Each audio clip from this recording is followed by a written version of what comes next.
এনেই নতুন এটা ভিডিঅ'লৈ পুনৰবাৰ স্বাগতম জনাইছোঁ আৰু আজি মই আপোনালোকৰ আগত মই সন্ধিয়া সময়কণ কেনেদৰে পাৰ কৰোঁ তাকে দেখাব বিচাৰিছোঁ।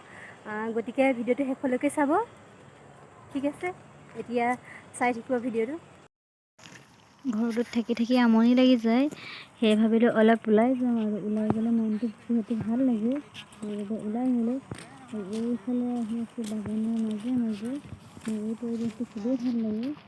দুইফালে সেউজীয়া সেউজীয়া আৰু সোনকালে ঘৰলৈ আহিলোঁ আৰু সোনকালে আহি পালোঁ আৰু ভাবিলোঁ বটল এটা আৰ্ট কৰোঁ। বহুত দিনৰ পৰা ভাবি আছিলোঁ কৰিম বুলি, কৰিবলৈ নাই পৰা। কৰিব নোৱাৰোঁ, আকৌ বেটাৰ কাৰণে কৰিব নোৱাৰোঁ আৰু আজি ভাবিলোঁ কৰি লওঁ। তেনেদৰেই কৰিব লৈছোঁ। বেটা হোৱা নাই, সি সাৰ পাই আছে। এনেকৈ মই দুটা কালাৰ লৈ লৈছোঁ, ৰেড আৰু গ্ৰীণ, আৰু এনেকৈ মই কৰিবলৈ লৈছোঁ।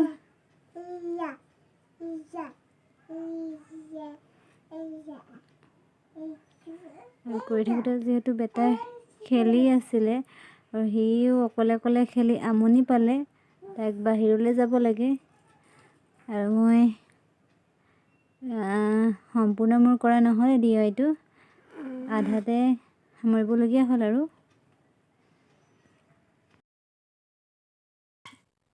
নেক্সট দিনা আকৌ কৰিবলৈ লৈছোঁ। আগদিনাখনৰ আধাৰত হৈ থকা এই DIYটো